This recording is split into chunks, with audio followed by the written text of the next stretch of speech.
Hari ini kita memasuki minggu pertama Prapaskah. Mungkin kalau kita buat judul khotbah ini, saya kalau khotbah itu selalu ada judul supaya enak bicaranya. Anda suka nggak kalau khotbah pakai judul? Suka? Ya, jadi minimal Anda pulang tahu khotbah pastor judulnya.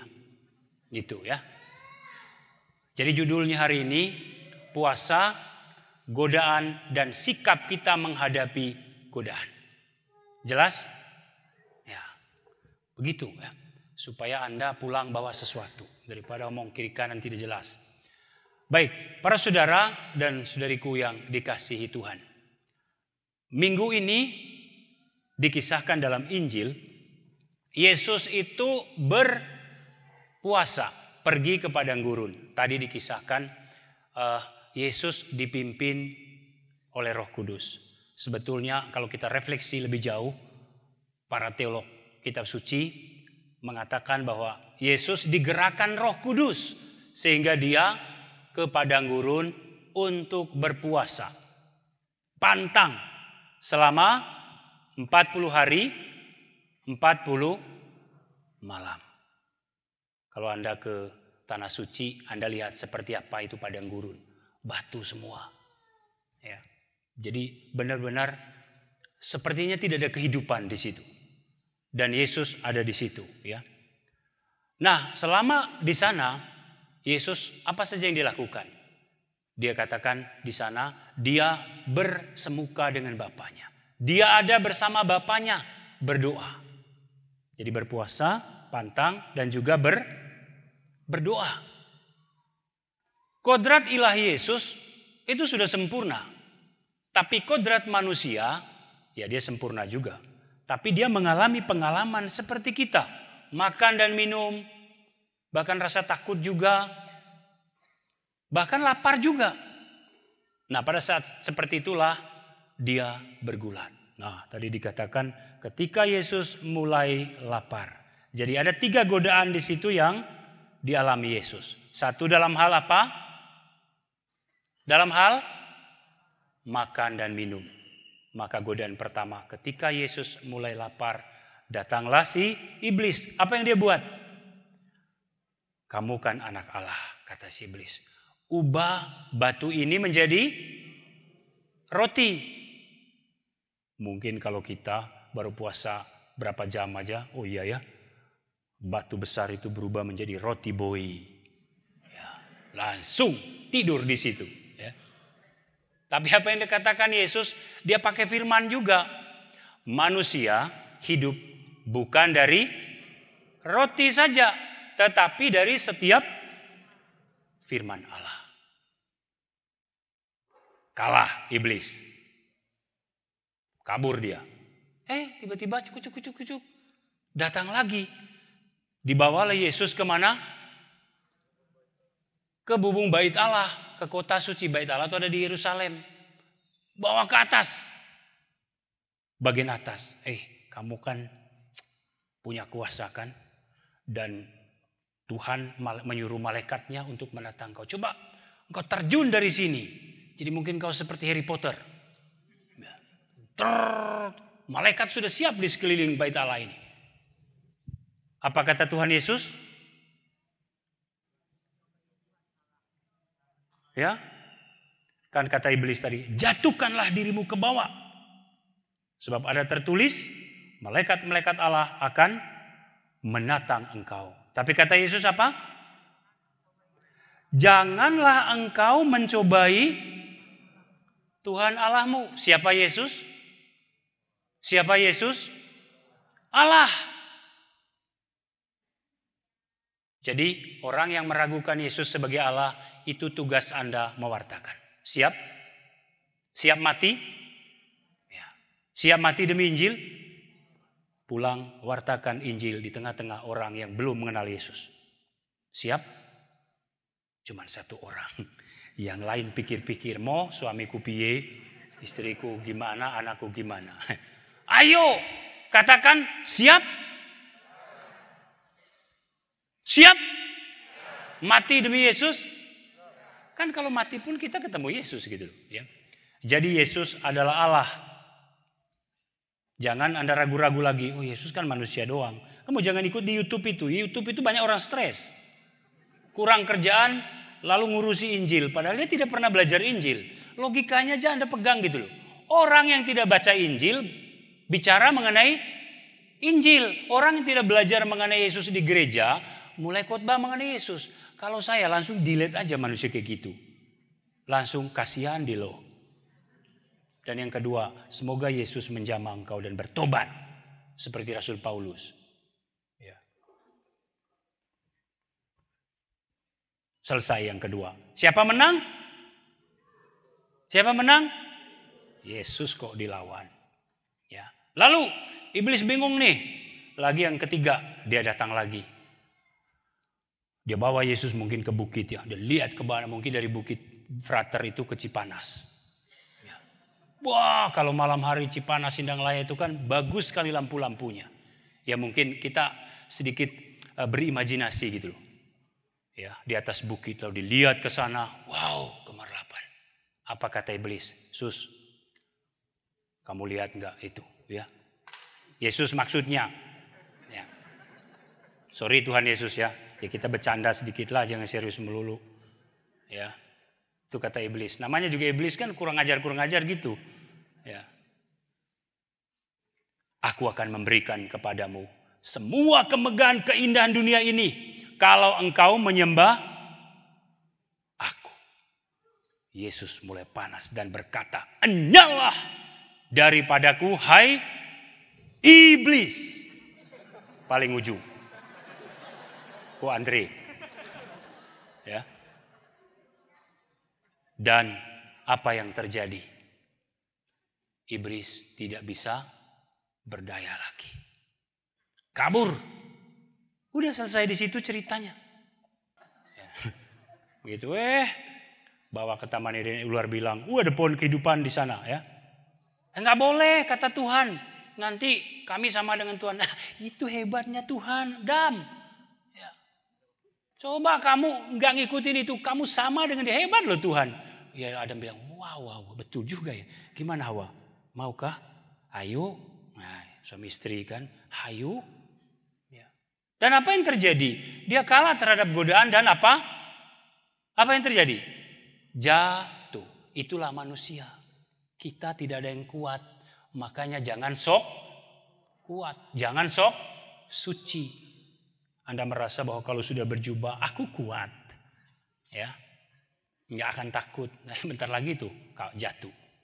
Jadi itu Anda lihat representasi manusia dan Tuhan.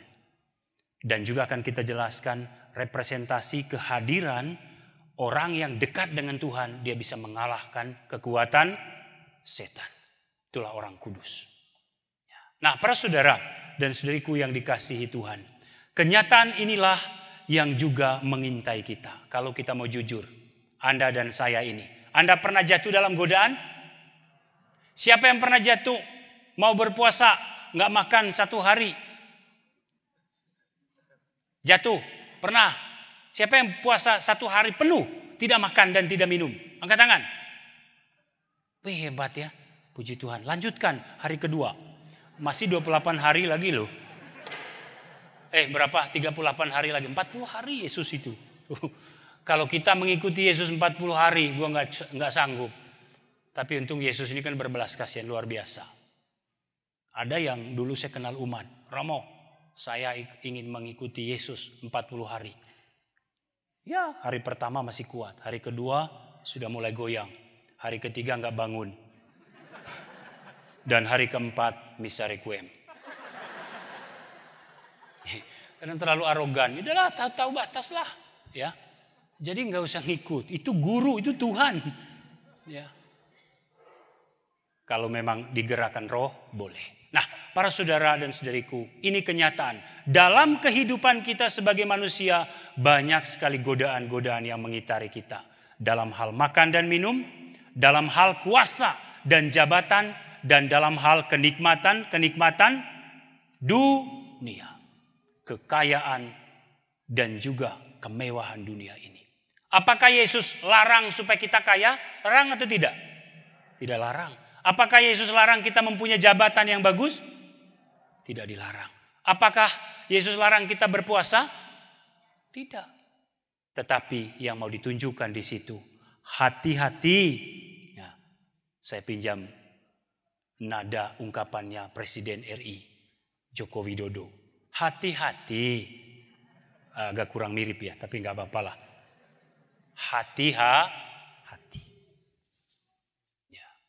Jadi Tuhan mengingatkan kita, hari ini kalau Anda kaya, gunakanlah kekayaan itu untuk kebahagiaan keluargamu, kebahagiaan sesama, dan juga memuliakan Tuhan. Kalau Anda memiliki jabatan dan kuasa dalam politik atau dimanapun, gunakan jabatan itu untuk apa? Mendampingi orang, menolong orang, dan membangun negara. Itu intinya. Nah, para saudara, realitas di dunia ini banyak sekali kita jatuh dalam godaan. Nah, selama 40 hari ini kita berpuasa.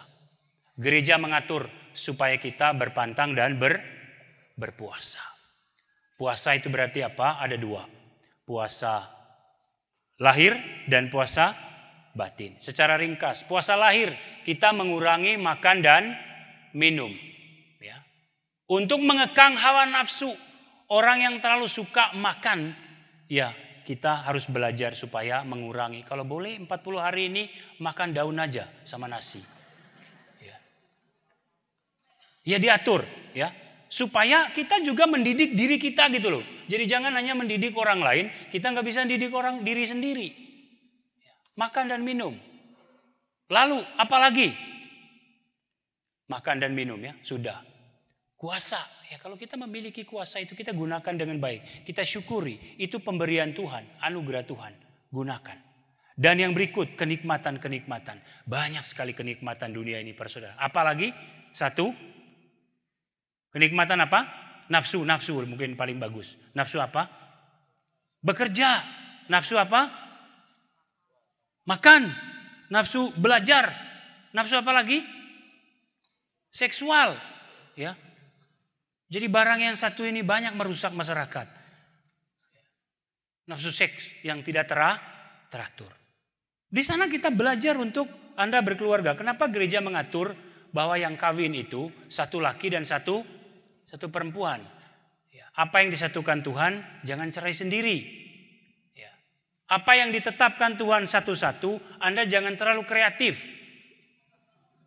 Ya. Satu nggak cukup, 2, 3, 4, 5. Nah, apa yang di luar itu dari mana? Dari mana? Iblis.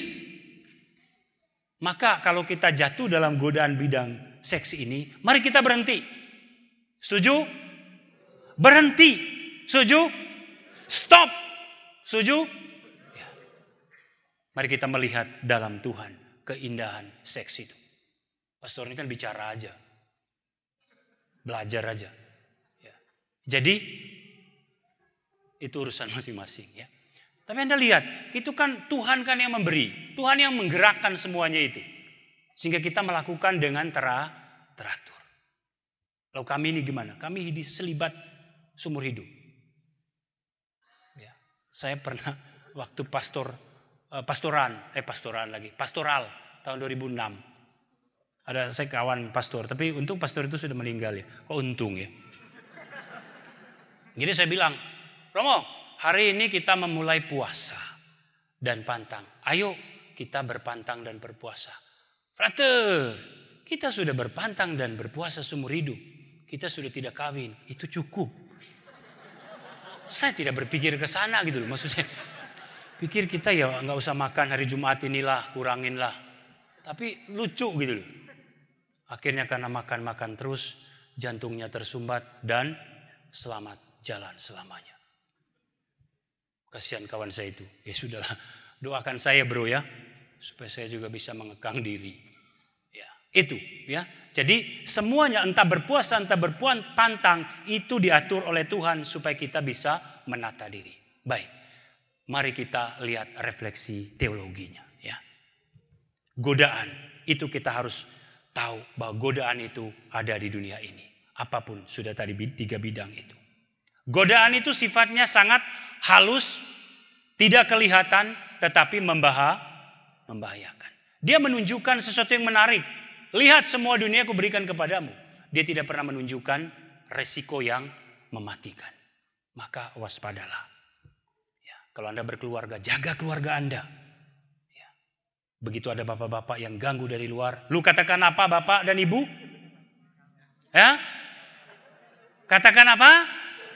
Nyalah iblis. Begitu suster frater juga. Suster kalau ada pemuda-pemuda yang tampan, lirik kamu terus. Kamu berkata apa? Suster? Hai iblis, jangan pandang aku, pergilah. Gitu. Gitu juga frater-frater muda ini, ya. Kalau ada yang menarik-menarik, terang-terang begitu datang, frater. Engkau berkata apa? Frater? Bertobatlah. Percayalah kepada Injil. Jadi para saudara, artinya godaan itu ada dalam diri kita, ada di sekitar kita, ada di mana-mana. Maka kita perlu waspada. Saya memberikan tips supaya kita bisa kuat terhadap godaan masing-masing. 1, kita seperti Tuhan Yesus tadi. Hiduplah dalam keterbukaan bimbingan Roh Kudus. Yesus digerakkan oleh Roh Kudus. Yesus lahir dari Roh Kudus. Roh Kudus itu salah satu perannya adalah dia mengingatkan kita akan dosa. Kalau Roh Kudus itu ada dalam diri kita, dia menyadarkan kita ini yang boleh, ini yang tidak. Maka marilah mulai hari ini Anda bersahabat dengan Roh Kudus. Mungkin melalui nyanyian kah? Roh Kudus datanglah. Jamalah setiap hati, jamalah. Lanjut. Segarkanlah yang lelah, kuatkanlah yang lemah. Roh Kudus, kuatkanlah. Stop di situ. Ya. Jadi kita tiap hari kalau engkau suka menyanyi, nyanyilah lagu Roh Kudus. Itu salah satu bentuk dialog doamu kepada Roh Kudus. Atau bisa juga Anda berdoa, Roh Kudus, saya ini lemah dalam makan. Berilah saya kekuatan agar saya melihat makan tuh seperti tai ayam. Gitu. Boleh praktek, boleh enggak ya? Ini contoh aja. Jadi kita mohon supaya Roh Kudus itu bisa melihat yang menggoda kita itu tidak menarik gitu loh. Ya. Jadi itu contoh. Mohon bimbingan Roh Kudus. Yang kedua, kita harus berkanjang dalam apa? Siapa yang tahu? Ya. Tapi di Injil tadi apa? Apa? Suster, kitab suci artinya merenungkan firman. Kan tadi dibilang kalau engkau anak Allah, ubah batu ini jadi roti. Apa jawaban Yesus? Ada tertulis, manusia hidup bukan dari roti saja, tetapi dari firman dari keluar dari mulut Allah. Artinya para saudara, kekuatan kita untuk menghadapi godaan. Renungkanlah kitab suci siang dan malam. Kata Mazmur 1, yang berbahagia adalah orang yang mendengarkan firman Tuhan dan merenungkannya siang dan malam. Seperti pohon tertanam di tepi sungainya. Lupa ya, otak saya. Di lagu itu begini. Yang cinta firman Tuhan dan renungkan siang malam. Bagus nggak suara pastor? Lumayan lah ya. Baik, Anda lihat. Jadi seorang komponis, kalau dia tidak baca kitab suci, ya minimal dia nyanyiin kitab suci itu. Itu kan dari Mazmur 1. Anda tinggal pilih aja. Mau baca boleh, mau menyanyikan firman Tuhan boleh, mau mendaraskan boleh. Gitu. Jadi marilah kita membaca, merenungkan, menyanyikan firman Tuhan. Karena firman Tuhan kata Mazmur 119:105. Firman Tuhan adalah pelita bagi kakiku dan terang bagi jalan-jalan. Mari kita baca kitab suci. Kalau belum punya kitab suci, apa yang Anda buat? Beli dan bayar sendiri. Jadi ini dua kekuatan kita. Yang ketiga, tadi Frater sudah menjawab. Kita dalam masa puasa ini, salah satu upaya kita harus berkanjang dalam doa. Tahukah Anda, ketika kita berdoa, kita berdialog dengan Tuhan. Kita merasakan kehadiran Tuhan. Baik secara batin maupun secara lahir. Misalnya Ekaristi ini. Kalau Anda ikut Ekaristi ini, Yesus hadir dalam roti dan anggur ini. Dan sudah nggak tahu berapa ribu manusia, miliaran manusia yang disembuhkan melalui perayaan Ekaristi. Maka masa Prapaskah ini atau selanjutnya, Anda jangan malas berdoa. Ya, jangan malas berdoa. Nah, ini para saudara, ini 3 kekuatan kita. Mungkin lain juga bisa ditambahkan. Anda belajar berpuasa, Anda belajar berpantang, Anda belajar menyangkal diri. Maka pada masa ini kita juga diajak untuk berpantang dan berpuasa. Berpuasalah, berpantanglah. Anda yang tahu kapasitas Anda. Maka semoga hal-hal ini membantu kita supaya kita kuat menghadapi godaan. Ya. Poin-poin tadi itu membantu kita untuk mendalam, untuk kuat secara batin, rohani. Ya. Yang terakhir, sikap apa? Itu yang menjadi jawaban pertanyaan. Sikap apa yang kita harus hadapi dalam menghadapi godaan? Siapa tahu? Ada 2 aja. 1, kita memiliki ketegasan. Seperti Yesus tadi. Ketika dia tahu itu godaan, dia tidak kompromi dengan godaan itu. Langsung dia berkata, "Enyalah engkau hai iblis." Maka para saudara, kalau dalam keluargamu itu banyak yang menggoda Anda, ibu-ibu muda, kalau ada bapak-bapak muda atau kakek-kakek pun menggoda kamu, ingatlah. Ya, kalau itu godaan, Anda harus tegas. Juga ibu-ibu, ya, kalau ada bapak-bapak, juga mama-mama. Kalau ada bapak-bapak atau ibu-ibu yang menggoda, atau kita semua saling menggoda gitu loh. Ya. Mari kita berhenti menggoda, tapi saling mendukung satu terhadap yang lain. Itu mungkin dalam skala realitas kehidupan setiap hari. Mungkin juga banyak orang menggoda iman Anda. Oh, Yesus itu ngapain kamu ikut Yesus? Sengsara disalib. Ikut agama saya aja, nggak perlu salib-saliban. Ya. Ringan, gampang. Memang mengikuti Yesus itu kita harus melewati sebuah pintu yang sempit. Perjuangan, bukan murahan. Memang mendapat kemuliaan itu harus melalui sebuah apa? Perjuangan berdarah salib. Agar kemuliaan itu kita, mahkota itu kita peroleh. Apa yang dikatakan Yesus? Sempitlah pintu menuju surga dan lebarlah pintu menuju kebinasaan. Lu tinggal memilih. Kalau memilih kebinasaan, cari yang ringan. Tapi ingatlah firman Tuhan menyadarkan kita. Mengikuti Yesus, menyangkal diri, pikul salib. Baru layak mengikuti dia. Tapi kata Tuhan Yesus, yang setia dia akan memperoleh kemenangan. Yang kedua, sikap apa yang harus kita bangun? Bagus tadi dari Mazmur. Ini yang mau saya refleksikan kepada Anda. Kita berdoa bersama nanti supaya kita sungguh-sungguh dikuatkan dan memiliki ketegasan. Mazmur pada ayat keempat. Ya. Ini kan Mazmur Daud. Ketika Daud jatuh dalam dosa itu, diminta ampun kepada Tuhan dan Tuhan mengampuni. Ya. Inilah yang harus kita bangun supaya memiliki ketegasan dalam hidup. Ya. Kita doa seperti Mazmur.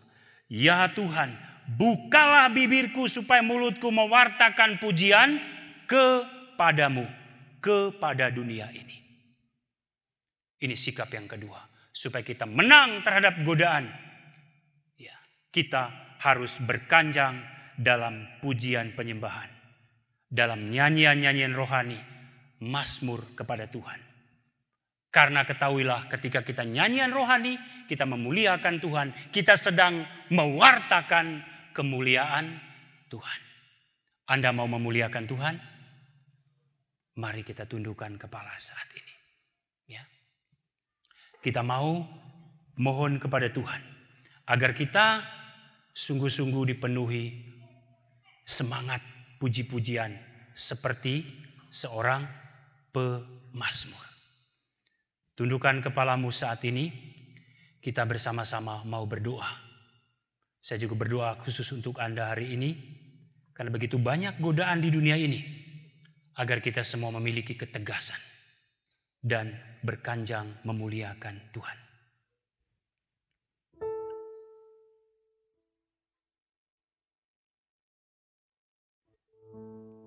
Anda persembahkan keluarga Anda. Mungkin selama ini juga Anda mengalami banyak jatuh, kalah terhadap godaan apapun. Anda mohon hari ini kita berdoa supaya kita kuat.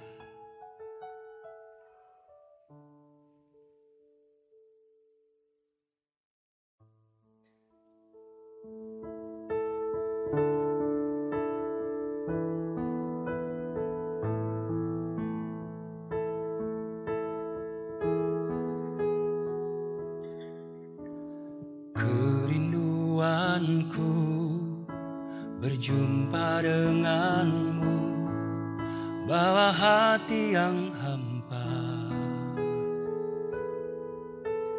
Ku kan berlangkah menggapai Yesusku yang menyambutku selalu.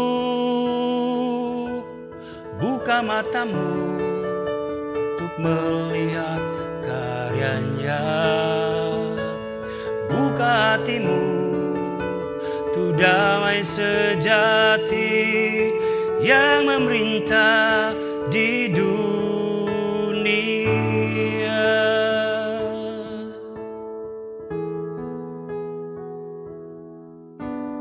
Kerinduanku berjumpa denganmu, bawa hati yang hampa. Ku kan berlangkah menggapai Yesusku yang menyambutku selalu. Buka matamu untuk melihat karyanya, buka hatimu tuh damai sejati yang memerintah di dunia. Manusia yang luhur dan mulia, karya tanganmu Tuhan. Kita dipanggil dan dipilih untuk beritakan firman-Nya. Manusia yang luhur dan mulia, karya tanganmu Tuhan. Kita dipanggil dan dipilih untuk beritakan firman-Nya. Oh, buka matamu untuk melihat karyanya, buka hatimu tuh damai sejati yang memerintah di hidupku. Buka matamu untuk melihat karyanya, buka hatimu tuh damai sejati yang memerintah di hidupku.